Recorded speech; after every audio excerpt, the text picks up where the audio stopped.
Friend, welcome to English and commerce Pathshala. This is Mahesh Nagar और आज की इस वीडियो में मैं आपको बहुत इंपॉर्टेंट, जो कि आपके सब्जेक्ट से हटकर हो सकती है, और लेकिन अगर आप कॉमर्स के स्टूडेंट हैं तो डेफिनेटली आपके सब्जेक्ट से रिलेटेड वीडियो है। Let me tell you about what is economy. अर्थव्यवस्था क्या है। आज की डेट में जिस तरह की सिचुएशन चल रही है, हर एक व्यक्ति की जुबान पर एक ही नाम है, अर्थव्यवस्था, इकोनॉमी, अर्थव्यवस्था, इकोनॉमी। ठीक है। कुछ लोग इकोनॉमी की बात करते हैं लेकिन इकोनॉमी के बारे में समझते नहीं कि इकोनॉमी आखिर होती क्या है और ये किस तरह से इसमें स्लो डाउन आता है और किस तरह से इकोनॉमी में बूम आता है। इन चीज़ों को हम आज समझेंगे। तो सबसे पहले तो मैं आपको अर्थव्यवस्था की परिभाषा बताता हूँ।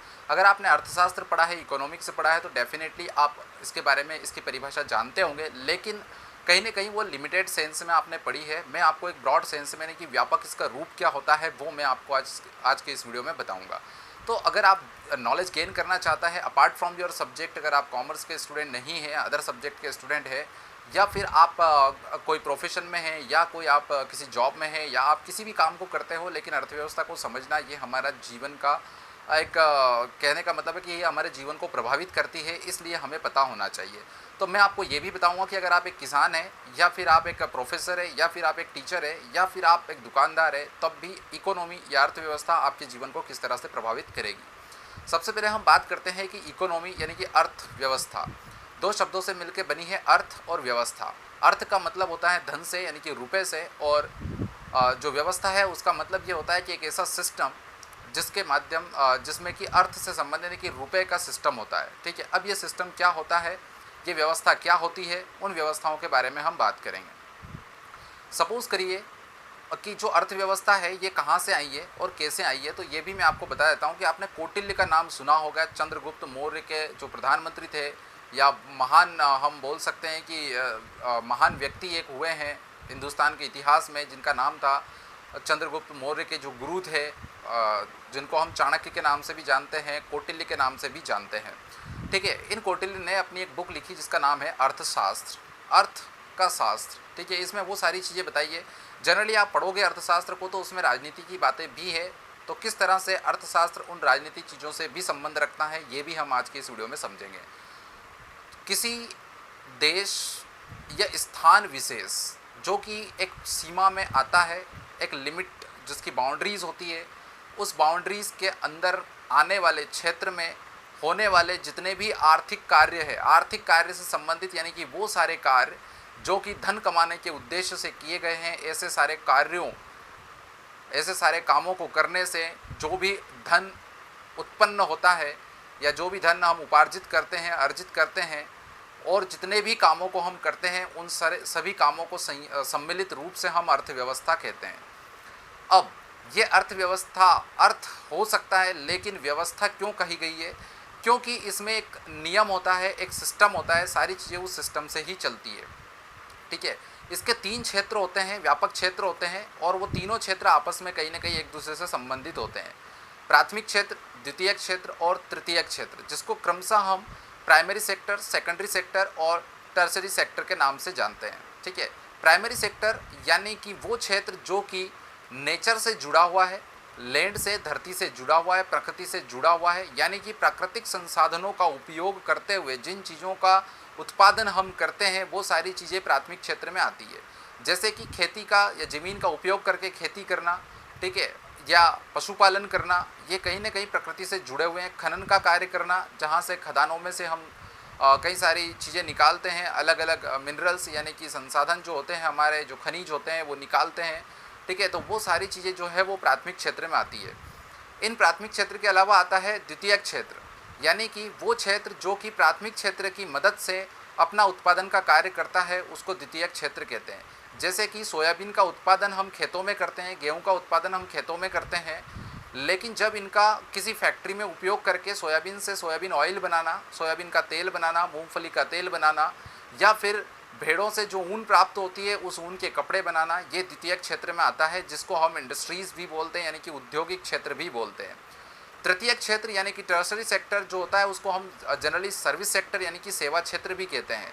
इन दोनों क्षेत्र को उत्पादन में मदद करना, और जिन जिन साधनों से हम मदद करते हैं उत्पादन कार्यों में, उन सभी को सेवा क्षेत्र कहते हैं। जैसे कि बैंक जो है वो लोन देकर अपनी सेवाएं देती है, एक प्रोफेसर होता है वो भी एक लोगों को एजुकेट करता है, एक टीचर लोगों को एजुकेट करता है, शिक्षा देता है, सेवा देता है, एक डॉक्टर सेवा देता है, एक वकील सेवा देता है, एक सीए चार्टर्ड अकाउंटेंट अपनी सेवाएं देता है। ट्रांसपोर्टेशन जो होता है यानी कि जो बसें हैं, ट्रक है, रेलवे हैं, ये सभी सेवा क्षेत्र में आते हैं, जो कि सामान को यहाँ से वहाँ ढोने में, उनको सही समय पर सही एडवाइस देने में, सलाह देने में, और ये सारे काम करने वाले जितनी भी चीज़ें होती है, जितने भी क्षेत्र होते हैं, उन सभी क्षेत्रों को हम सम्मिलित रूप से सेवा क्षेत्र कहते हैं, यानी कि तृतीय क्षेत्र इसको माना जाता है।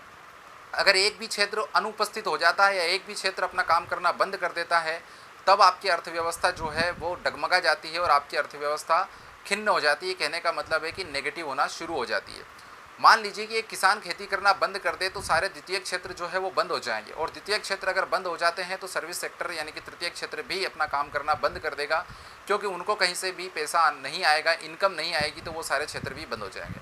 यदि सेवा क्षेत्र अपना काम करना बंद कर देता है, लोगों को धन का उपलब्ध कराना, पैसों को यहाँ से वहाँ ट्रांसफ़र करना, जो कि बैंक का काम होता है, जैसे फ़ोन पे हो गया, गूगल पे हो गया, या जितने भी यूपीआई होते हैं, जितने भी जो मनी ट्रांसफ़र करने के ऐप होते हैं, वो सारी चीज़ें जो है वो काम करना अगर बंद कर दे तो आपको बहुत सारी दिक्कतें हो सकती है, ठीक है, क्योंकि आपका पैसा यहाँ से वहाँ नहीं जाएगा, आपकी जो सेवाएं मिल रही है वो नहीं मिल पाएगी। यदि टेलीफोनिक कंपनीज़ जो है वो बंद हो जाए तो आपके कम्युनिकेशन जो होता है, संप्रेषण होता है, अपने जो संवाद होता है वो संवाद खत्म हो जाएगा। आप संवाद नहीं कर पाओगे तो अपनी मार्केटिंग जो है एक जगह से दूसरी जगह नहीं कर पाओगे। इंटरनेट के माध्यम से आप मार्केटिंग करते हो, मैसेजेस के माध्यम से मार्केटिंग करते हो, व्हाट्सअप, फेसबुक, सोशल मीडिया का यूज़ करते हुए जो मार्केटिंग होती है वो बंद हो जाएगी। प्रिंट मीडिया जो है अगर वो बंद हो जाता है तो आपको कई सारे जो न्यूज़ है, इंपॉर्टेंट न्यूज़ है, जैसे खेती से संबंधित, पॉलिटिक्स से संबंधित, ये सब बंद हो जाएगी, और आपकी जो इकोनॉमी है वो ग्रोथ नहीं कर पाएगी, क्योंकि उसमें कहीं ना कहीं ऑब्स्टेकल्स आएंगे, कई सारे अवरोध उत्पन्न होंगे, और उन अवरोधों के चलते हुए अर्थव्यवस्था जो है सुचारू रूप से नहीं हो पाएगी। अब एक अर्थव्यवस्था में जैसे कोरोना जैसी महामारी चल रही है और लॉकडाउन हो रहा है, इंडस्ट्रीज़ बंद है, दुकानें बंद है, तो किस तरह से स्लो डाउन आता है, ठीक है। अब मैं आपको ये बता दूं कि आपकी अर्थव्यवस्था, जैसे कि हमारे पास सबसे बड़ा सवाल ये उत्पन्न होता है कई बार कि आरबीआई के पास जब अथॉरिटी है धन यानी कि पैसा जो है नोट छापने की, तो वो नोट जो है नई करेंसी निर्गमित क्यों नहीं करती है, जबकि वो करके और सबके पास पैसा दे सकती है। तो मैं आपको ये बता देता हूँ कि केवल पैसों से पेट नहीं भरा जा सकता है, ठीक है। पैसों से चीज़ें खरीदी जाती है, आपकी आवश्यकताओं की पूर्ति की जाती है, और आवश्यकताओं की पूर्ति जो है वो धन से होती है, ये बात तय है। लेकिन सिर्फ अगर आपके पास धन होगा और आपके पास अगर पैसा ही पैसा है और खाने को कुछ नहीं है, तो आप पैसे को नहीं खा सकते हो, ठीक है। इसके लिए उत्पादन कार्य करना जरूरी है, ठीक है, प्राथमिक कार्य होना जरूरी है, द्वितीय क्षेत्र का काम होना जरूरी है, और तृतीय क्षेत्र का होना जरूरी है, इन दोनों क्षेत्रों को उन्नत करने के लिए। अब मान लीजिए कि खेती हो रही है, कोई दिक्कत नहीं है, खेती चल रही है, क्योंकि उसके लिए लॉकडाउन की ज़रूरत नहीं है, या होगा या नहीं होगा तब भी खेती हो रही है। लेकिन अगर आपके उद्योग धंधे बंद हो जाते हैं तो सेवा क्षेत्र जो है, तृतीय क्षेत्र, उसमें भी उसका असर पड़ेगा। और जब सेवा क्षेत्र में या उद्योग धंधों में काम करने वाले लोगों की आय कम होती है, उनकी इनकम कम होगी, तो निश्चित तौर पर उनकी खर्च करने की जो क्षमताएँ हैं वो भी कम हो जाएगी।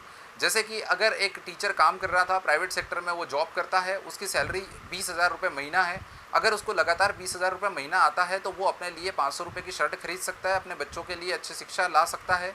लेकिन अगर उसकी इनकम जो है वो बंद हो जाती है तो अपने लिए 500 रुपये की शर्ट वो खरीदना बंद कर देगा। और जिस तरह से वो 500 रुपये की शर्ट अगर नहीं खरीदेगा, या इस तरह की अगर 1000 टीचर है और 1000 लोग 500 रुपये की टी शर्ट नहीं करेंगे, तो फिर उसमें 500,000 यानी कि 5 टाइम्स 0 यानी कि 5 लाख रुपए जो है उसकी सेल नहीं होगी। 5 लाख की जो सेल होगी उस पर जो कमीशन बनता है दुकानदार को, वो कमीशन नहीं बन पाएगा, और उसकी वजह से उसकी भी इनकम कम होगी, और उसकी इनकम कम होने से वो इंडस्ट्रीज से सामान नहीं खरीद पाएगा। जब इंडस्ट्रीज से सामान नहीं खरीद पाएगा, यानी कि कपड़ा उद्योग जहाँ पर है वहाँ से सामान नहीं आएगा, और वहाँ से इतनी कम शर्ट बिकेगी, तो कहीं ना कहीं उनको अपना उत्पादन घटाना पड़ेगा। यदि वो उत्पादन घटाते हैं तो उनका कच्चा माल जो होता है वो कच्चा माल भी कम खरीदेंगे, और कच्चा माल जो है वो सीधे सीधे जो है वो प्राथमिक क्षेत्र से आता है, तो वहाँ से वो नहीं खरीदा, तो जो प्राथमिक क्षेत्र में काम कर रहा है उस व्यक्ति की जो इनकम है वो भी डाउन हो जाएगी, और वो भी जो है कहीं ना कहीं अपना उत्पादन उसको कम करना पड़ेगा। यानी कि प्राथमिक क्षेत्र से लेकर तृतीय क्षेत्र तक की जो सेवाएं हैं वो एक दूसरे से इफ़ेक्ट होती है, प्रभावित होती है। तो इस तरह से अर्थव्यवस्था में जब लोगों की जो सिस्टम है जिसमें लोग रह रहे हैं, उस सिस्टम में लोगों की इनकम पर अगर असर होता है, तो एक व्यक्ति की इनकम पर असर पड़ने से सभी लोगों की इनकम पर असर पड़ता है। ये एक साइकिल, एक चक्र है, एक चक्र से या एक पहिए की तरह है। वो चक्र जब तक घूमता रहेगा आपकी अर्थव्यवस्था उन्नति की ओर जाती रहेगी। अब मैं आपको बता दूं कि अगर आरबीआई बहुत सारे नोट छाप कर और नोट करेंसी निर्गमित करके सभी लोगों के पास पैसे दे भी देती है, तब भी उनका भरण पोषण नहीं हो सकता है। उससे ना ही आपकी अर्थव्यवस्था बढ़ेगी, उससे कोई फ़र्क नहीं पड़ेगा आपकी अर्थव्यवस्था में, उससे इन्फ्लेशन आएगा यानी कि महंगाई दर बढ़ेगी। ठीक है, पहले के ज़माने में अगर आपने सुना होगा, जो आज से 70 80 90 साल के लोग हैं, उनके पास अगर आप बैठ के पूछोगे तो वो बोलेंगे कि 1 पैसे और 2 पैसे में क्या हो सकता था। लेकिन क्या आज 1 रुपये या 2 रुपये में कुछ हो सकता है? यानी कि 100 का नोट भी अगर आप निकाल के लेके आते हैं तो उससे भी कोई बहुत ज़्यादा आप चीज़ें नहीं परचेस कर सकते हैं। यानी कि जो पैसा है, जो इंडियन रुपीज़ है, यानी कि भारतीय रुपया है, उसकी खरीदने की क्षमताएँ कम हो गई है, यानी कि उसकी कीमत कम हो गई है। आप अगर 1900 की बात करते हैं तो जो सोना आज 50,000 51,000 चल रहा है, उसके रेट जो है वो कहीं ना कहीं 500-600 हुआ करते थे अगर आप हिस्ट्रिकल प्राइजेस को देखेंगे तो, या बल्कि उससे भी कम हुआ करते थे। और आज उसमें कई गुना बढ़ोतरी हुई है। क्यों हुई है? ठीक है, ये भी एक कारण है, क्योंकि कहीं ना कहीं जो है आपके धन की, यानी कि आपके रुपए की जो खरीदने की क्षमता है वो कम हो चुकी है, उसकी कीमत कम हो चुकी है, इसलिए ये सारी चीज़ें हो रही है। अब इकोनॉमी बढ़ती कैसे, अर्थव्यवस्था कैसे बढ़ती है? हम जो भी काम कर रहे हैं, सपोज़ करिए कि आप एक किसान हैं और आप एक गेहूं का आपके पास एक खेत है और उसमें गेहूं का उत्पादन कर रहे हैं। आप गेहूं का उत्पादन करके अपने पास गेहूं सिर्फ उतना रखेंगे जितना कि आपका साल भर का खर्चा, यानी कि खाने का, जो रोटी बनाने का खर्च है वो निकल जाए। बाकी जो गेहूं है आप मार्केट में जाके सेल कर देते हैं। ठीक है, ये क्या हो गई, जो मार्केट में आप जाकर सेल करते हैं, इससे आपके पास पैसे आते हैं और ये पैसे जो है आपकी उन्नति में काम आते हैं। आप अपने बच्चों की एजुकेशन में इसको खर्च करते हैं। ठीक है, इंफ्रास्ट्रक्चर खुद के लिए डेवलप करने में खर्च करते हैं, जैसे कि मकान बनाना। ठीक है, अच्छे एक उपकरण जो है कृषि योग्य वो लेकर आना, जिससे कि आपके आने वाले समय में और जो पैदावार है वो आप बढ़ा सके। तो इसी तरह एक देश जो होता है, उस देश में जो टोटल उत्पादन होता है, उस उत्पादन का जो एक्सेस अमाउंट होता है, यानी कि एक्सेस क्वांटिटी जो होती है, यानी कि ज़रूरत से ज़्यादा जो आपके पास उपार्जन होता है, उसको आप विदेशों को बेचते हो। और विदेश से जो आप निर्यात करते हो, वहाँ से विदेशी मुद्रा की आपको प्राप्ति होती है। जितनी विदेशी मुद्रा की आपको प्राप्ति होती है, जैसे कि अगर आप डॉलर में पैसा आपके पास आ रहा है, तो जो डॉलर में आपके पास पैसा आया है, उस डॉलर को इंडियन रुपीज़ में, यानी कि भारतीय करेंसी में जो मुद्रा है उसमें कन्वर्ट किया जाता है। जैसे कि आज की डेट में 72 या 73 रुपये का 1 डॉलर है, तो 1 डॉलर की इनकम अगर आपको हुई है तो वो 1 डॉलर आरबीआई अपने पास रखेगी और उस 1 डॉलर की कीमत के जो रुपए हैं, ठीक है, 73 रुपये, वो मार्केट में वो निर्गमित करेगी। इस तरह से आपकी इकोनॉमी या अर्थव्यवस्था बढ़ती है। तो जब तक विदेशों से अच्छे संबंध आपके नहीं होंगे, जब तक आपका निर्यात नहीं बढ़ेगा, तब तक आपके पास बाहर से पैसा आना बंद हो जाएगा, विदेशी मुद्रा आना बंद हो जाएगी और आपकी अर्थव्यवस्था जो है वो स्लो डाउन होगी। तो सबसे पहली चीज़ ये है कि अगर कोई प्रधानमंत्री या कोई भी देश का नेता जो है अगर विदेशों से अच्छे संबंध बना रहा है और निर्यात को बढ़ाने की कोशिश कर रहा है, तो वो आपकी अर्थव्यवस्था में उन्नति लेकर आएगा। अगर आप ये समझते हैं कि सिर्फ और सिर्फ हम देश में बहुत सारा उत्पादन कर रहे हैं, जीडीपी को बढ़ाए जा रहे हैं, ठीक है, लेकिन हम उसको एक्सपोर्ट नहीं कर रहे दूसरे देशों को, तो इसका मतलब ये है कि आप उसको सब मिलकर जो है वो कंज्यूम कर रहे हो, उसका उपभोग कर रहे हो। और जब तक आप, याद रखिए, जब तक आप सेल नहीं करेंगे उसको, तब तक आपकी इनकम नहीं बढ़ेगी। जैसे कि एक घर में एक खेत है और वो कितना भी उपार्जन कर ले उसमें, लेकिन मार्केट तक उसको बेच नहीं पा रहे हैं, तो इसका मतलब ये है कि खुद ही उसका सारा उपभोग कर रहे हैं। और जब वो सेल नहीं कर पा रहे हैं तो मनी, करेंसी आपके पास नहीं आएगी, रुपया आपके पास नहीं आएगा। और जब आपके पास रुपया नहीं आएगा, सिर्फ खाने की चीज़ें आपके पास पर्याप्त अवेलेबल है, तो सिर्फ आप खा ही सकते हो। आपके पास कपड़े, जूते, ठीक है, उपकरण जो भी है, इलेक्ट्रॉनिक उपकरण, पंखा, कूलर, जो भी चीज़ें हैं आपके पास, मोबाइल फ़ोन, उसको रिचार्ज करना, ये सारी चीज़ें आपके पास कहाँ से आएगी? ये चीज़ें आपके पास नहीं आ पाएगी। सिर्फ आप जितना उपार्जन कर रहे हैं वो आप सिर्फ कंज्यूम कर रहे हैं, आप उपभोग कर रहे हैं, तो आप उन्नति नहीं कर सकते।